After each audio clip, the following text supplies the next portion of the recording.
strong. What was that recording like? Because I'm assuming there was a little more money. There was a different because it was that 7-inch in South Coast or yeah no that 7-inch was because it was the other record which we'll get to. The Enemy was West Beach. Yeah, no, the Enemy was For the Record. Oh yeah, I gotcha. Yeah, because Jim Monroe. Gotcha. Yeah. So what was it like recording the Back in Control 7-inch? So, gosh, from what I can remember, so we go in and, it was more or less our first time in a studio for real, right? I mean, we did that demo, but that was like five seconds in the studio.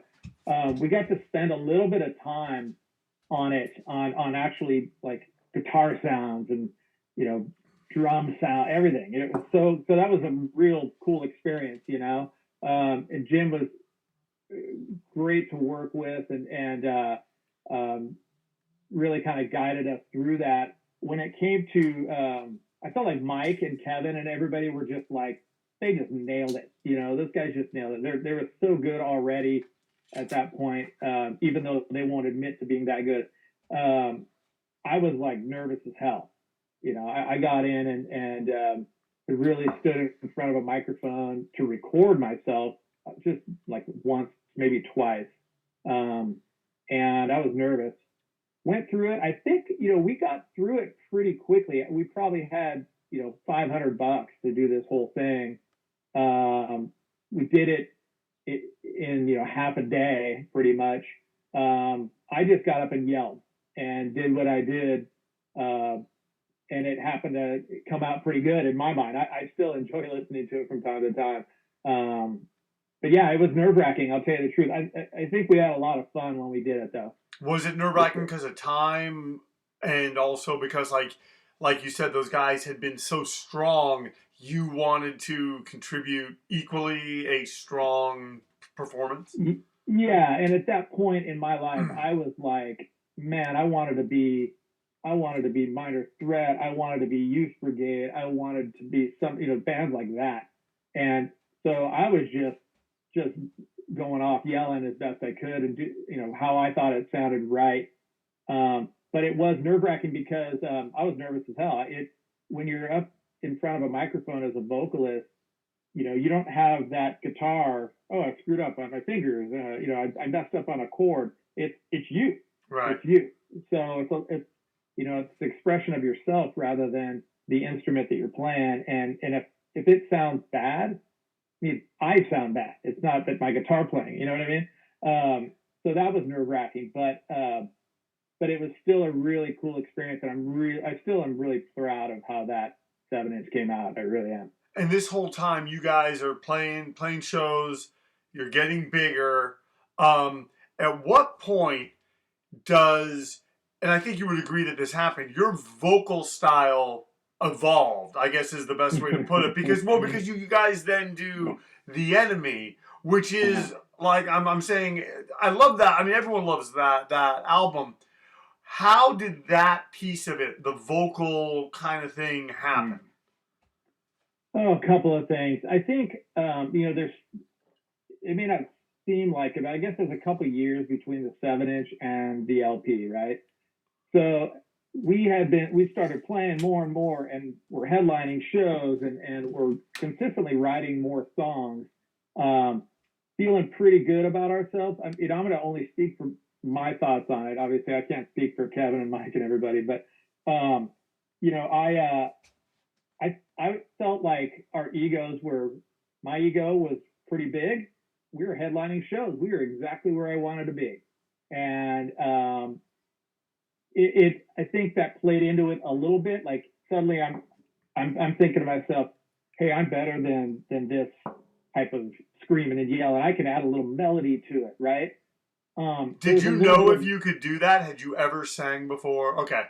No, not at all. And and so when I had written those vocals a certain way and was singing them a certain way live. And when we got to the studio, I remember, again, my memory, being in that studio, we had, I think, a day maybe 24 hours in the studio with E for the record, and spent the bulk of that on the music. And you can tell the music is very crisp and big sounding on that album.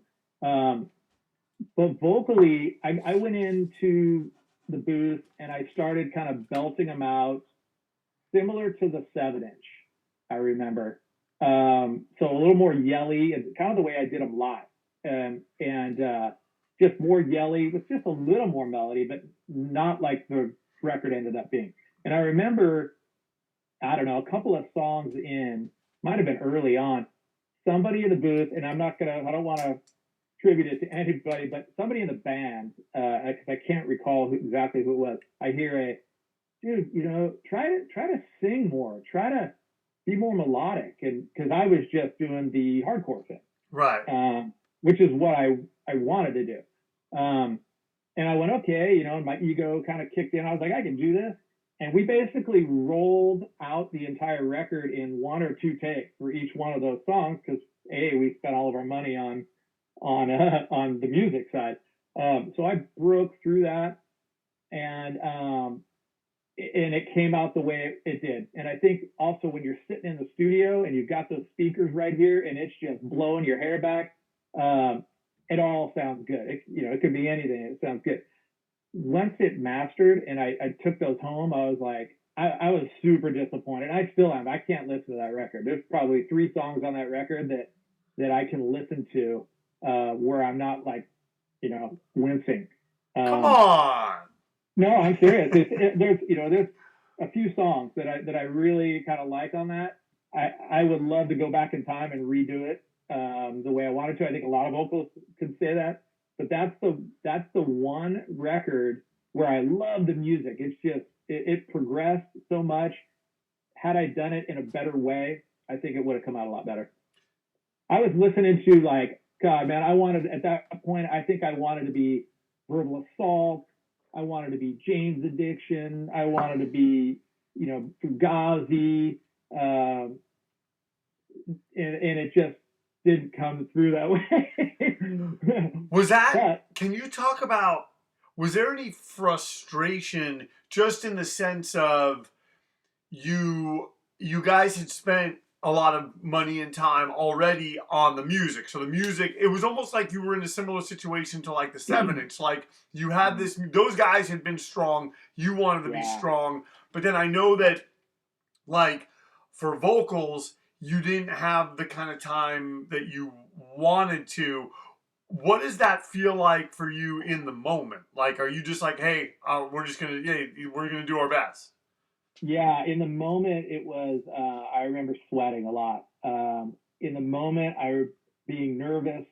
When you're listening to Mike's guitar just pounding, and I mean they all played so well on that record and killed it, and I'm in there, super nervous, off key, in a lot of parts, and basically having to go back. And I remember I would do a verse, and there would be like 2 words out of it. So I'd almost have to go like 2 lines and then clip it in. 2 lines, clip it in.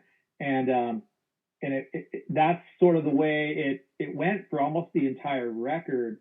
You can tell on that record, the better songs, there's like 3 or 4 songs that I did it all the way through and it was rad. And then you can tell there's other ones, at least I can, where I'm like, I'm struggling here to hit any note at all to come even close to the note. And that's a challenge when I'm surrounded by like talented musicians, and I'm just a hardcore singer. I'm not a guy who's gonna come out and and sing like this, and it's the first time for me. So it was a challenge, and it's something I look back on, and I'm never gonna say I regret it or I'm bummed out or anything like that. But it was definitely a learning experience for sure.